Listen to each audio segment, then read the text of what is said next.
Hello, friends. I'm John Sorensen, and I chose scenic designer, but actually what I meant was scenic painter to be more focused more on the art or the fine art craft to the design.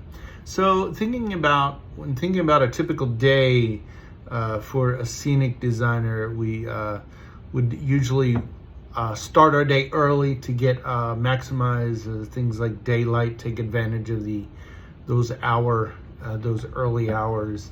Then want to basically review the plans, the sketches, blueprints provided by the scenic designer, who's usually ahead of the painters, and to help them understand the direction, the concept or the vision for this specific design. Next, you'd probably want to gather the materials that would be needed for a particular painting, whether you're painting, for example, a backdrop for a particular play, production, musical. You might want to gather your sponges, your brushes, your rollers, having all of the tools at your disposal. Probably around the mid-morning of the day of a particular working day for a scenic painter, you want to apply those coats of paint to those large areas. These might involve using rollers or sprays. It's also a time for that detailed work that's going to be happening as the painter begins working in maybe detailed areas, including textures, highlights, shadows that may be needed. It's also a time for dry brushing, stenciling, that kind of thing.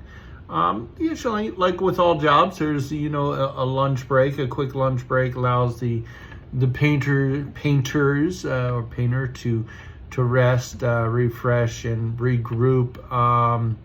The afternoon's probably meant for collaboration and adjustments in the design. Maybe there's a discussion on special effects that will have to be created or that's required. For instance, distressing, creating a look of marble or wood, which is common, or brick, which is common too in a lot of these backdrops, especially when we're talking about community theater or semi-professional productions. And the afternoons too might be devoted to layering and detailing, continuing with that process. Late afternoon would probably be meant for touch-ups and inspecting the work that's been done, or maybe there's more additional details required or to be polished up.